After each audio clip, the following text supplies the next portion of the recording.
Hello student, आज का topic है यूरोसेप्सिस। तो आज हम पढ़ेंगे यूरोसेप्सिस के बारे में। यूरोसेप्सिक यूरिनरी ट्रैक्ट इन्फेक्शंस को की ट्रीटमेंट में यूज़ किया जाता है। तो आज स्टार्ट करते हैं यूरोसेप्सिस की definition. Urosepsis is a sepsis with source localised to urinary tract. Urosepsis एक सेप्सिस टेक्निक है जो यूरिनरी ट्रैक्ट के ही सोर्स को लोकलाइज करता है। Urosepsis account for 9 to 31% of all cases and has mortality of 20 to 40%, which is low compared with that of sepsis in general. अब हम बात करते हैं पैथोफिजियोलॉजी ऑफ यूरोसेप्सिस। इन्फेक्शन या trauma leads to release of pathogens and pathogen products that are recognized by receptor on called pattern recognition receptor. Urosepsis का जो pathophysiology है, इसमें इन्फेक्शन या ट्रामा केसेस की वजह से कुछ पैथोजन या पैथोजन प्रोडक्ट्स रिलीज़ करते हैं जो एक रिसेप्टर के थ्रू रिकॉग्नाइज करते हैं, जिसको हम बोलते हैं PRR, मतलब pattern recognition receptors. These are modulate immune response through variety of pro and anti-inflammatory mediator and biomarker.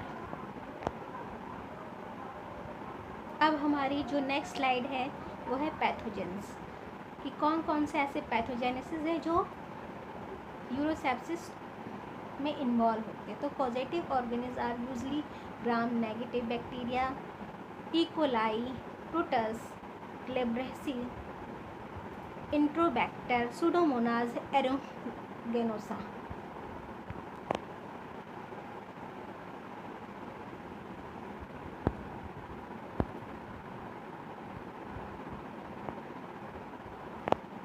अब हम बात करेंगे नेक्स्ट ग्राम पॉजिटिव बैक्टीरिया जो पैथोजेंस हैं।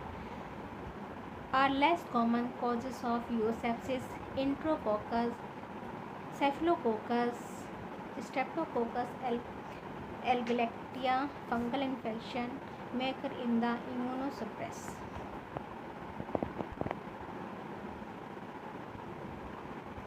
Causes of urinary sepsis: presence या manipulation of indwelling urinary catheter, urinary tract surgery like endoscopic TURP, TURB, retroscopy या PCNL, urinary tract obstruction, diabetic patients, patient in ITU, immunocompromised patient are more prone to urosepsis. Clinical feature, तो इस slide में हम बात करेंगे clinical features की। तो इसमें है प्लैंक पेन या tenderness, dysuria, urinary retention, scrotal या prostatic pain. Physical examination must include digital rectal examination. Next है टेंडरनेस इंडिकेटेड प्रोस्टैटाइटिस जो एक इन्फ्लामेशन है। नेक्स्ट है punctuating mass indicate prostate abscess and palpitation of testes.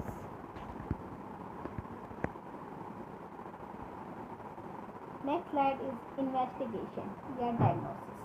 इसमें है FBC, white blood count is usually elevated, the platelet count may be लो।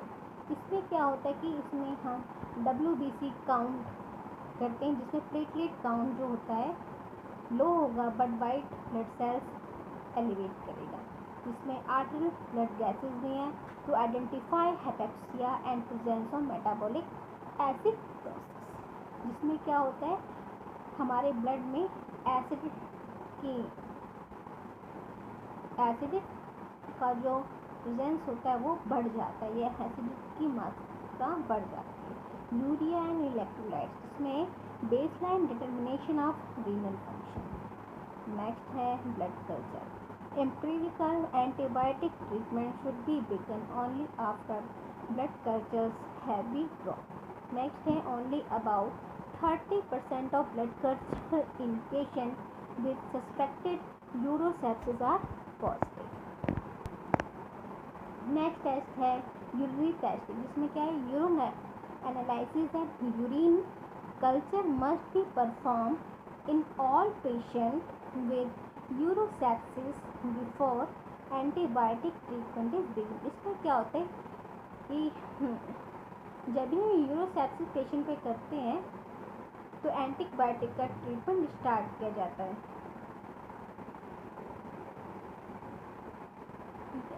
जब भी हम एंटीबायोटिक का ट्रीटमेंट स्टार्ट करेंगे तो उसके लिए यूरिन एनालिसिस और यूरिन कल्चर किया जाता है।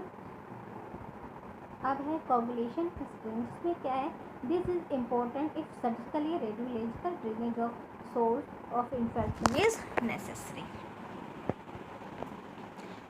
Next diagnosis is ultrasonography. It is imaging method of first choice because of its rapidly and wide availability. It enables rapid detection of hydronephrosis, pyelonephrosis, and renal abscesses and prostatic abscesses. Next diagnosis is CT. If suspicious of renal calculi, मतलब stone formation in renal area, urinary tract anomalies या infected pelvic collection. Next diagnosis है CXR, looking for pneumonia, atelectasis and effusions. Next slide is treatment. तो there are 3 category of treatment for urosepsis. Number 1 causes directed, in which antibiotics treatment and elimination of foci of infection. Second is supportive, in which hemodynamic and pulmonary stabilization. And third is adjunctive glucocorticoids. So number 1 cause directed treatment, in which antibiotic treatment should be begun as soon as possible, and antibiotic should be chosen in light of local resistance rate and expected pathogen spectrum. Second treatment is supportive treatment, in which hemodynamic stabilization promote delivery of adequate oxygen supply to tissue, and intravenous administration of isotonic crystalloids solution should be begun with goal of administering at least 30 ml per kg of body weight in the first hour. Third is adjunctive treatment, in which adjunctive treatment is given simultaneous with and in addition to supportive treatment. Glucocorticoids used in controversion only in septic shock with treatment resistance, hypotension despite vasopressure administration, and volume substitution can be administration of hydrocortisone be considered as last resort. Thank you.